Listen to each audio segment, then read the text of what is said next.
জেলায় জেলায় উদীয়মান ক্রিকেটার নির্বাচনের উদ্যোগ গ্রহণ করেছে সিএবি। সে উদ্যোগের অঙ্গ হিসেবে বুধবার থেকে সিএবির পরিচালিত এক ক্রিকেট টুর্নামেন্ট শুরু হলো মালদায়, যা চলবে 3 দিন ধরে। বুধবার মালদা ডিএসএর ব্যবস্থাপনায় প্রথম দিনের প্রথম খেলায় মুখোমুখি হয় হুগলি ও হাওড়া। এছাড়াও আরও একটি দল রয়েছে কোচবিহারের। এই 3টি দলের মধ্যে 3 দিন খেলা অনুষ্ঠিত হবে। প্রথম দিন উদ্বোধনী খেলায় হাজির ছিলেন মালদা ডিএসএর সাধারণ সম্পাদক কৃষ্ণেন্দু নারায়ণ চৌধুরী, সিএবি স্পটার ইন্দ্রভূষণ রায়, মালদা ডিএসএর কর্মকর্তা দেবব্রত সাহা সহ অন্যান্যরা। আমার দাদা ছিল, তারপর কৃষ্ণেন্দু চৌধুরী করেছেন, রয়েছেন। এই সমস্ত মানুষদের আমরা পেয়েছি। দাঁড়িয়ে দাঁড়িয়ে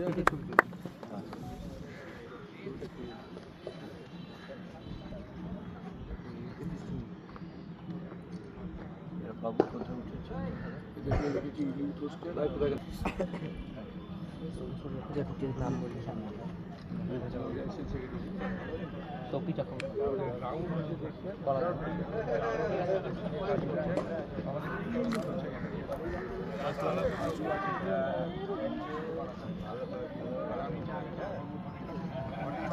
মর্নিং বাবা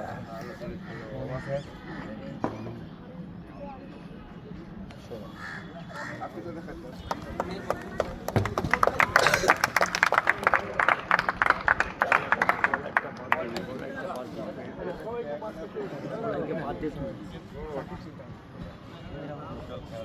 এবির যে ম্যাচ হয় সেটা আন্ডার-15 মালদায় খেলা হচ্ছে।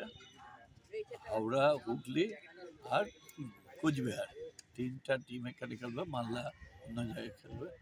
এখান থেকে যারা ভালো প্লেয়ার আছে তাদেরকে সিলেক্ট করে সিএবির অবজারভাররা এসছেন, তাদেরকে তুলে আবার অন্য জায়গায় দিবে যাতে ওখান থেকে বড় হতে পারে। এই থেকে কি জেলার ছেলেরাও ছেলেরা যদি ভালো খেলে তো সুযোগ পাবে। জেলা তো খেলতে গেছে, ওখানে যদি ভালো খেলে সুযোগ পাবে।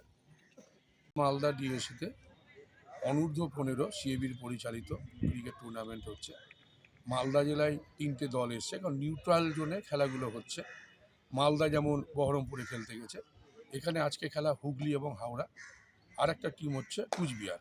18, 19, 20 এই 3 দিন মালদা ডিএসএ ময়দানে এই খেলাটা হচ্ছে। আজকে 18 তারিখ, 18ই ফেব্রুয়ারি আমাদের আজকের এই খেলার শুভ সূচনা করলেন আমাদের মালদা ডিএসএর মাননীয় সম্পাদক, ইংরেজবাজার পৌরসভার মাননীয় পৌরপ্রধান এবং পশ্চিমবঙ্গ সরকারের প্রাক্তন মন্ত্রী কৃষ্ণেন্দু নারায়ণ চৌধুরী। এবং খুব ভালো লাগছে যে সিএবি থেকে এখানে স্পটার হিসেবে এসছেন।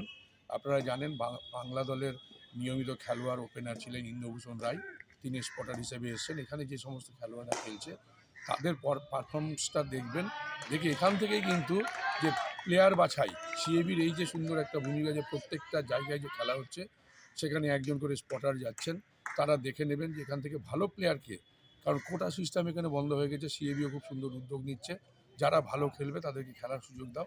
এখান থেকে উনি কয়েকজনকে বেছে নেবেন তাদের পারফরমেন্স দেখে, তারপর এখান